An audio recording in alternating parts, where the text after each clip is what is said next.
Hey everyone, Brandon here with Hagen's Fitness. Today we're going to be talking about benching with chains.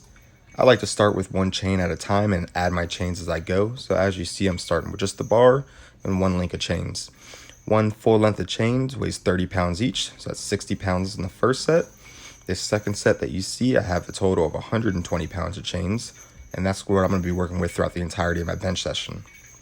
I have been incorporating chains into my bench for the last 2 weeks, and I will continue to incorporate it over the next 3 weeks. You'll notice as the videos go that my hand placement and foot placement changes.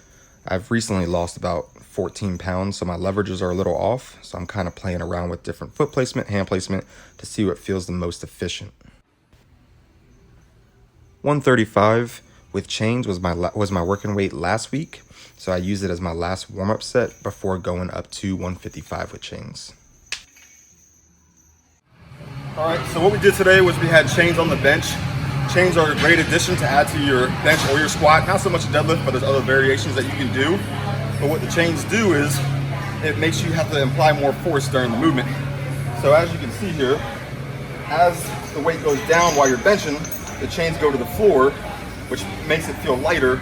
And then as you go to press it off your chest, it gets heavier and heavier.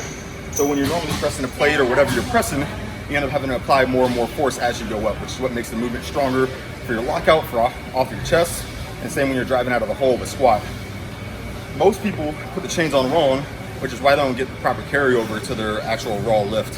What you want to do is you want to make sure that you only have 1 to 3 chains on the ground, because when you take it out, when you're at full extension, you want to make sure there's always at least some bit of chain on the ground. If there isn't, you're going to get this extra sway that we're not trying to account for. And just 1 to 2 is the perfect, so when you extend it, there's not too much. If there's too many links on the floor, 5, 6, 7, when you go to press it, half the chains are still on the ground. Thus forth is not getting heavier, not really doing nothing other than trying to look cool for Instagram. So try to throw it in your program, see how you like it, do it for a few weeks, and tell me it doesn't make you stronger when you go back to regular weights. 155 with chains, this is my first of 3 working sets.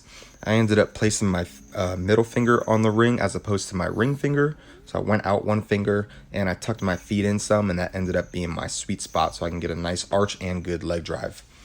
But thanks for watching, guys. I really appreciate it. Don't forget to like, comment, subscribe, tell your friends about it. We're trying to get more comments and views. I'll see y'all next time.